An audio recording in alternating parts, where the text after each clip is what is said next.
Hey there everybody, thanks for taking the time to watch another video here, and I really can't thank all of you enough for your support. Before I get on with what Monsignor Stephen Rossetti said of the demon of abortion, I'd like to comment on something that I came across on YouTube. This is Aaron, whose home is apparently experiencing a certain demonic attack, things moving on their own, footsteps running up and down the stairs, lights flickering and knocking on the doors that usually happen between 3 and 4 a.m. We've heard a lot of exorcists explaining these types of occurrences before, and that's not really why I'm sharing Aaron's story here. Ooh.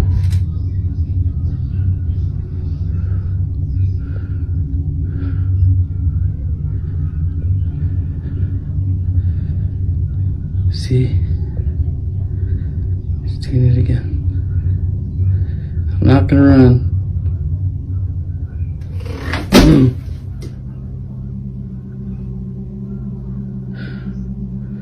Oh, shit. Instead, what I wanted to share with you in sharing his story is what Aaron decided to do to solve the problem by adopting solution recommended by people on the internet as he felt helpless how to deal with the demons. So apparently he took the advice of those who follow his story and start burning a stick of sage and using an egg to cleanse his home of whatever it is that's haunting him. Use what y'all said and put the egg in the middle of the room. The egg in the middle. Okay. It keeps going out. Okay, it's good. Okay. If anything is here, you are not welcome. Is it going out? Oh, it's good. You're not welcome here. You have to leave. You're not welcome. I really didn't want to light. You're not welcome here. You have to leave.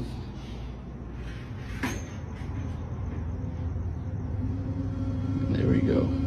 Don't show no fears. You're not welcome here. You're not welcome. In the corners.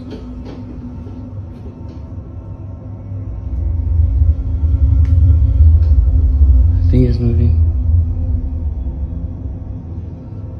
Not welcome here. You have to leave, find your way out.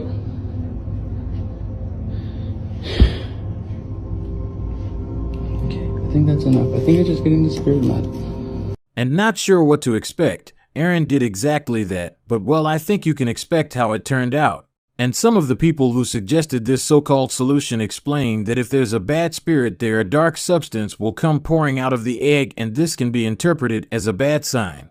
And even after the first attempt didn't bring in any positive result, he tried again with a different type of sage in the hopes that burning this one would cleanse his home for good. He even left the windows open as advised by his viewers. Here we go.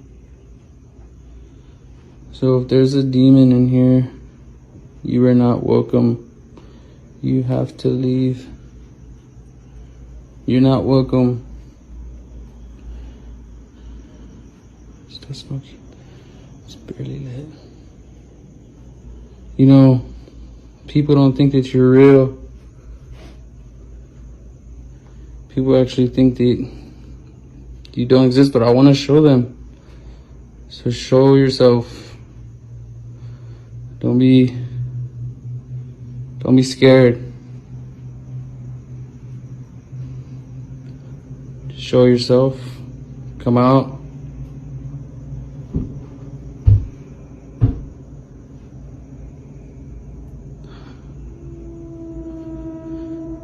Okay. Something's definitely showing itself. But it's okay because I got the sage and this. It's barely lit, but it's okay. It's still lit. I'm okay. I'm scared to go around this corner.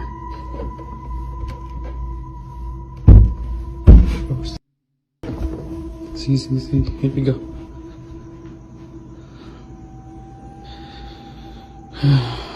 Okay. I'm actually gonna turn on this light. Right now, I kinda don't wanna turn around. Well, if you're here, you have to leave. Or do something to this egg. Do something to this egg. Move it. Okay.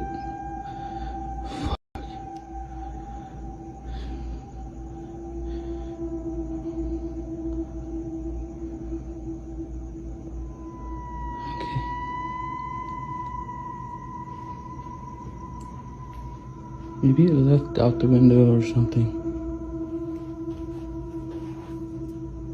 Okay, let's go do the egg so I can leave my apartment. I want to get out of here. Okay, here you go.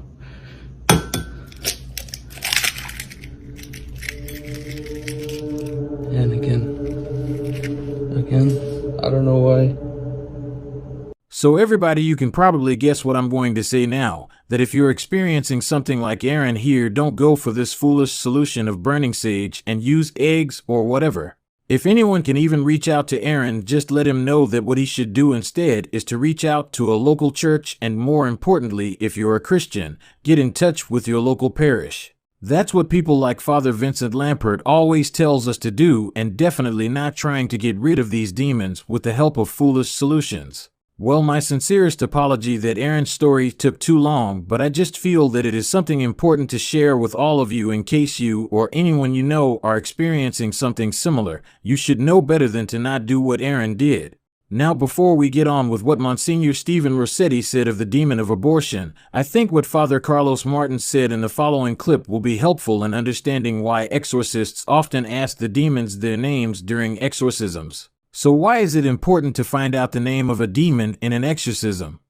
Well, because when you have something's name, right? And so look, Christianity stands on the shoulders of Judaism.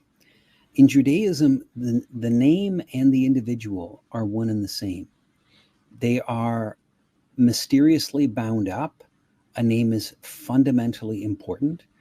We hear in the scriptures, I have called you forth by name. Right? So that the Lord himself, God himself, has given people, entities a name. So God himself was delighted to have Adam name the animals. Right? Names are important.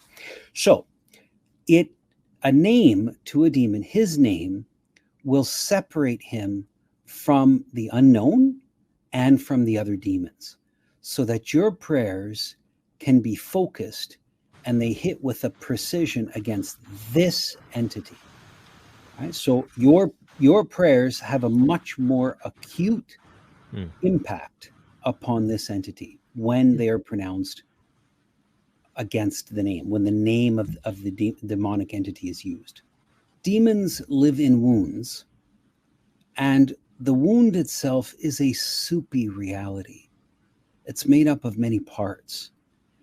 All of those parts are wonderful places in which the demon can hide. So to name his name separates him from all of the other parts, right? The demons are legalistic entities, right? They will always exercise their legal rights. And unless something is done in proper legal terms, they don't have to abide by it. The job of the exorcist is to find out why the devil is there. What rights has he gained? And then it's his job to use that knowledge to rescind the demon's rights, to help the victim to rescind those rights. Once the rights are gone, then the devil has nothing keeping him there, right? He can be commanded to leave. But until the rights are dissolved, well, he has every right to be there. So if I don't know what demon is there, how can I extract his rights? So I think Father Carlos Martin's answer is quite clear, isn't it? And now back to the original purpose of this video, which is to share what Monsignor Stephen Rossetti shared one particular exorcism where the demon of abortion revealed his name. In his writing he wrote, and I'm paraphrasing what he wrote to retell this story for you guys. Lucy is possessed and being tortured nightly by the demons. They taunt her, mark her body with scratches and burns, claim that they own her, and often twist her bad leg, which is excruciating for her. Well, we know now that demons are merciless and relentless. After a number of intense exorcism sessions, the demons were weakening. It seemed to Monsignor Stephen Rossetti that they just might be weak enough to be compelled by the power of Jesus to reveal their names. Having their demonic names gives additional power to cast them out and suggests that the time of their exit is approaching, as explained in details by Father Carlos Martins in the previous clip. And so Monsignor Rossetti demanded again and again and again, "Tell me your name," which is a line direct quote from the traditional rite of exorcism. The demon resisted mightily, but finally, with great reluctance, it gave up its name, Abizu. Upon hearing the name, Monsignor Rossetti looked up the name, and several sources concur, which is also spelled as Abizu, Obizu, Obisith, Abazouth, Baizu, and Abizu is the name of a female demon in the Near East blamed for miscarriages and infant mortality.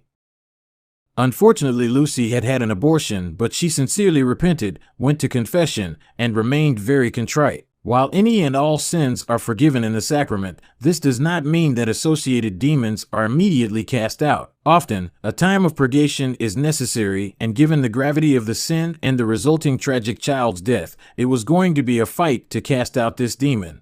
Abizu taunted Lucy for having had an abortion, and the demon told her she could never be forgiven. It played on her deep sense of guilt and attempted to drag her into the darkness of hopelessness and despair. According to Monsignor Rossetti, this is typical demonic behavior, as demons not only tempt you to commit sin, but then, if you do, they taunt you and shame you for doing so. And so Monsignor Rossetti and his team assured Lucy that her sin was truly forgiven and said a prayer for her baby. In the midst of the session, one of the exorcists was inspired to hold up an icon of Our Lady of Guadalupe, and the demon went into a huge convulsion, and so they repeatedly invoked Our Lady under this title, and the demon convulsed every time the icon was held up. The effectiveness of this holy image is no accident, as the icon of Our Lady of Guadalupe reveals Mary as a pregnant woman, and she is often invoked under this title for unborn children. Moreover, under her feet is a symbol of the moon and darkness, a reference to the devil. Well, that is all for this video, and I sincerely do hope that you've learned something from this video. Just remember that we are on the side of God, and whatever ways the devil wants us to believe that he's powerful, that is all part of his tricks, and we shouldn't fall for it. My sincerest thanks to all of you for watching and your support of this channel, and God bless you.